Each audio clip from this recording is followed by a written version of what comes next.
Assalamualaikum warahmatullahi ta'ala wabarakatuh. Ating tunghayan sa maiksi lamang batay sa Quran at hadith ng Rasul sallallahu alaihi wasallam kung papaano nilikha si Adan alaihi salatu wassalam. Allah subhanahu wa ta'ala ay nagsabi, ako'y maglilikha na isang tagapamahala sa lupa o mga ngasiwa, ardi khalifa, at magkakaroon ng mga lahi. At sabi ng mga anghel, maglilikha ka ng tao na magsisigawa ng katiwalian at magpapadanak ng dugo samantalang kami ay nandito dumadakila sa iyo. At sabi ng Allah subhanahu wa ta'ala, inni a'lamu ma la ta'lamun, katotohanan wala kayong alam sa aking nalalaman. At nang sisimulan ng paglikha kay Adan alayhi salatu wassalam, ay nagutos ang Allah subhanahu wa ta'ala ng anghel pumunta sa lupa at para kumuha ng isang dakot na lupa. Ito ay si Anghel Gabriel. Sabi ng Rasul sallallahu alaihi wasallam, nilikha ng Allah si Adan o Adam alaihi salatu wasalam mula sa isang dakot na alabok at kinuha ito sa iba't ibang lupain, kaya ayon sa sangkap ng lupa ay mayroong maputi, pula, itim, dilaw at mayroong masama at mabuti, may masaya at malungkutin, mula sa Sahih al-Bukhari. At ang lupa ay nagsabi, ako'y humihingi ng paglingap mula sa Allah sa pagbawas o pagsira sa akin. Kaya Anghel Gabriel ay nagbalik sa Allah na walang kinuha at kanyang sinabi, Ya Allah, ang lupa ay humingi ng paglingap sa iyo at ito'y iyong ipinagkaloob.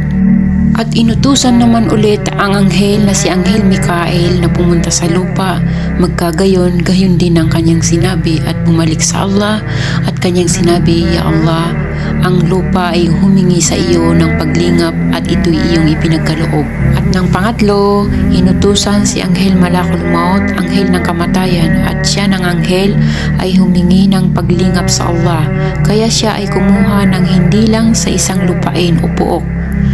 Kumuha ito sa iba't ibang lupain, hinalo ng hinalo at iniwan ng mahabang panahon hanggang sa maging maasim na putik at hanggang sa naging luad, palayok na may tunog. At nang mabuo si Adan alayhi salatu wasalam na animoy parang palayok, natakot ang mga anghel sa kanya, maging si Iblis ay natakot sa kanya. At kapag dumaraan si Iblis ay kanyang tinatapik-tapik ang anyong tao na walang buhay na may tunog palayok. At sinabi rin ng Allah subhanahu wa ta'ala, nilikha niya ang tao mula sa luad o palayok.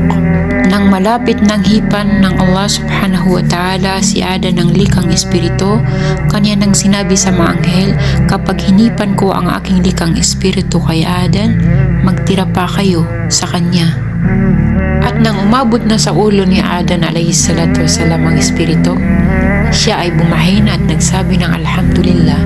At sinagot ng mga anghel, Alhamdulillah. At sumagot naman ang Allah subhanahu wa ta'ala ng Yarhamukallah. At nang umabot sa mata, tumingin sa mga prutas sa paraiso at umabot sa tiyan at nakaramdam ito ng pagkagutom. Bago pa man umabot sa paa, siya ay lumundag at sabi ng Allah, ang tao ay sadyang padalos-dalos. At nang nakatayo si Adan alayhi salam ay napatingin sa mga anghel, silang lahat ay nakatira pa maliban sa isa na nakatayo. Nagtataka na lamang si Adan alayhi salatu wasalam kung sino itong nakatayo na hindi kasama sa mga anghel. At tinanong ng Allah subhanahu wa ta'ala si Iblis, O Iblis, anong humarang sa iyo at sinoy mo ang aking utos? Hindi ka nagpatira pa.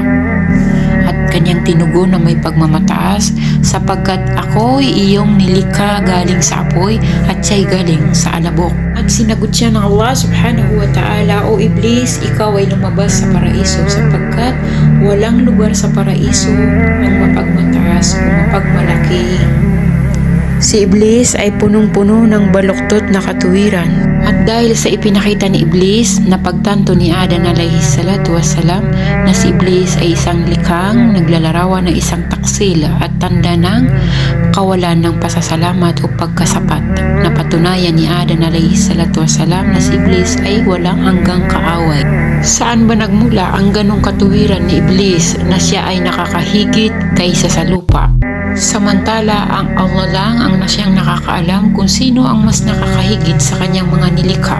At kung iyong titingnan, ang lupa ang siyang nakakahigit o sadyang ang pagmamataas ay naglilikha ng baluktot na katuwiran, samantalang ang lupa ay kapayapaan, kahinahunan at tinutubuan ng mga biyaya, bunga na siyang pinagkukunan ng kabuhayan. Samantala ang apoy ay tumutupok o sumusunog sa kawalan ng pagpapahalaga.